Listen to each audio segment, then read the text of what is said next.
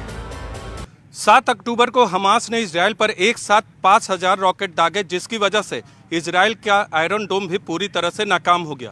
सवाल यह है कि अगर ईरान इजरायल पर हमला करता है तो फिर क्या होगा?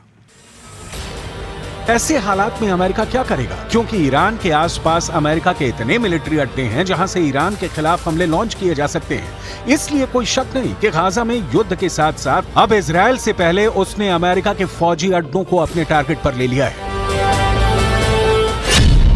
ईरान के आसपास अमेरिकी सेना के कई मिलिट्री बेस हैं और इनमें कुल 40,000 से ज्यादा अमेरिकी सैनिक तैनात हैं। इसमें कुवैत में 10 सैन्य अड्डे हैं और यहाँ अमेरिका के 13,000 से ज्यादा सैनिक हैं। बहरीन में अमेरिका ने 12 अड्डे बनाए हैं और यहाँ उसके 3,700 से ज्यादा फौजी तैनात हैं। सऊदी अरब में अमेरिका के 10 मिलिट्री बेस हैं, यहाँ 3,000 अमेरिकी सैनिक तैनात हैं। ओमान में अमेरिका के 6 अड्डे हैं, यहाँ उसके 600 सैनिक तैनात हैं। संयुक्त अरब अमीरात में अमेरिका के 3 अड्डे हैं और यहाँ उसके 5,000 सैनिक तैनात हैं। कतर में अमेरिका का सबसे बड़ा मिलिट्री बेस है और यहाँ 13,000 अमेरिकी सैनिक रखे गए हैं।